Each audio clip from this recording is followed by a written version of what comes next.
जय श्री कृष्णा मेरे प्यारे सनातनी। मैं निलेश जोशी, आप सभी को मेरा प्रणाम। थोड़ी बातें जरूरी है करनी जो पॉलिटिकल सिचुएशन चल रही है उसमें। तो सबसे इम्पोर्टेंट मेरे ख्याल से मोदी साहब ने 100 दिन पूरा होने के बाद अपनी गर्जना सुनाई है। गर्जना में पहली आवाज़ थी एक नेशन एक इलेक्शन।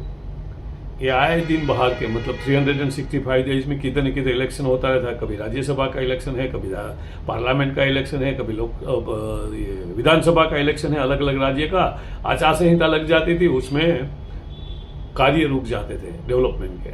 उसकी वजह से बड़ी दिक्कत हो रही थी और राष्ट्र हमारा हमेशा इलेक्शन मोड में रहता था। वो इलेक्शन मोड से निकालने से के लिए मोदी साहब ने एक नेशन एक इलेक्शन, और ये तो था पहले। इंदिरा गांधी ने सत्यानाश किया। जवाहरलाल नेहरू के टाइम पे तो एक साथ में इलेक्शन होते थे पार्लियामेंट के और विधानसभा के, तभी तो किसी को दिक्कत नहीं थी। हाँ, और मुझे लगता है ये जो इंडी गठबंधन है या जो बीजेपी को अपोज करते हैं, उसको एक ही मुद्दा सूझता है कि कुछ भी करो, बीजेपी कितना भी देश के लिए अच्छा करे, लेकिन उसका विरोध करने का उसका मतलब ही विरोध पक्ष है। मेरे हिसाब से विरोध पक्ष ऐसा नहीं होना चाहिए। विरोध पक्ष ये होना चाहिए कि जो राष्ट्र के हित के अगेंस्ट में काम होता है तो उसका विरोध करो। हाँ, किसी भी हिसाब से देश को नुकसान हो सकता है तो आपका काम है गवर्नमेंट के ऊपर वॉचडॉग बन के रहने का, ताकि गवर्नमेंट अपनी मनमानी नहीं करे, फोकट में देश को नुकसान नहीं करे। अगर देश हित में अच्छे कार्य हो रहे उसका भी अपोज करोगे, मतलब कि आप तो देश के डेवलपमेंट में रोड़े डाल रहे हो। तो ये रोड़े डालने का पाप तो फिर भी हमारे मतदाता समझदार नहीं है कि उनको वोट देते हैं। क्यों दे रहे हैं आप? कम से कम मैं गुजराती हूँ इसलिए आपको नहीं बोल रहा हूँ, लेकिन आप गुजरात की पब्लिक से तो सीखिए। 95 के बाद कभी भी गुजरात में कांग्रेस पावर में नहीं आई है।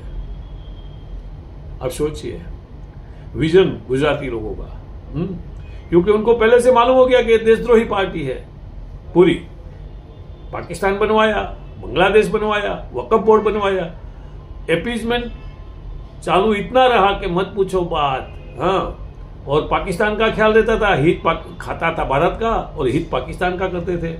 तो ये पब्लिक को चाहिए समझे और इसको है ना जितना जल्दी हो सके इतना देश निकाल करिए। तो दूसरा एक किस्सा बताता हूं मैं आपको कि अगर ये कार्य ही अगर उन लोग ने किया होता तो बहुत अच्छा होता है, क्योंकि नेहरू ने किया था, इंदिरा गांधी ने अपने बाप का ही किया हुआ रिवर्स कर दिया था। अभी इंडिया टुडे के एक पत्रकार है रिपोर्टर रोहित शर्मा, वो न्यूयॉर्क में उसने कुछ सवाल पूछ लिए शाम पित्रोड़ा को, तो उनको मारा गया, पीटा गया, कैद किया गया। हाँ, और ये अमेरिका में हुआ जिधर अभिव्यक्ति की आज़ादी दुनिया में सबसे ज़्यादा है। तो इसके ऊपर अमेरिकन गवर्नमेंट क्यों संज्ञान नहीं लेती है? शाम पित्रोड़ा के ऊपर काम क्यों नहीं लेती है? और मैं तो चाहूँगा कि रोहित शर्मा को हम सब सपोर्ट करना चाहिए और रोहित शर्मा को अमेरिकन अदालत में इसके ऊपर केस ठोक देना चाहिए। उसका मोबाइल छीन लिया, उसको कैद कर लिया गया, हाँ, उसकी मारपीट कर गई, तो ये करना ही चाहिए। और रोहित शर्मा तो बहुत फेमस हो जाएंगे मेरे ख्याल से। और अमेरिका की गवर्नमेंट और वो जो इधर 20 साल केस नहीं चलता है, तुरंत फैसला आता है और बहुत बड़ा जुर्माना भरना पड़ेगा। श्याम पित्रोड़ा कांग्रेस जिसने भी ये करवाया होगा उसको। हाँ, कांग्रेस इसको ही अभिव्यक्ति की आजादी मानती है। जो वो बोले वो अभिव्यक्ति की आजादी, देश के अहित कर देने वाली बातें करे। सरदारों को पगड़ी पहनने का अधिकार नहीं है, उसको कच्छ कड़ा कृपाण जो सरदारों के 5 चिन्ह है मेन, उसमें वो आज़ादी नहीं है। कितना झूठ बोलते हैं आदमी, उनको कोई शर्म ही नहीं आती झूठ बोलने में। और हमारे लोग इतने भोले वाले हैं कि उसके झूठ को भी झूठ ले रहे। लेकिन देखो, पन्नू एक खालिस्तानी सपोर्टर है, भारत विरोधी आदमी है, उसके सिवा पूरी दुनिया में ये बात पे किसी ने सपोर्ट नहीं किया। तो राहुल गांधी को पहचानिए, उनकी मंशा क्या है।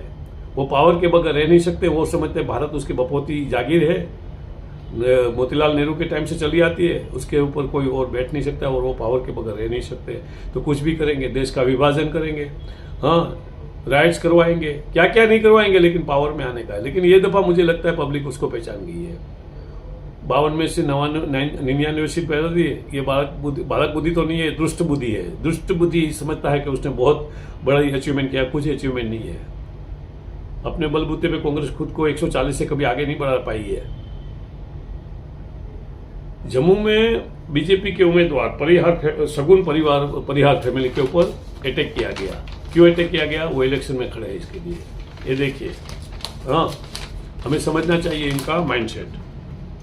बांग्लादेश में सत्ता बदली हो गई, बहुत इसके ऊपर डिस्कशन हो चुका है, तो मैं नहीं करूंगा इसके ऊपर डिस्कशन लंबा, लेकिन उसमें हिंदुओं का नरसंहार हो रहा है।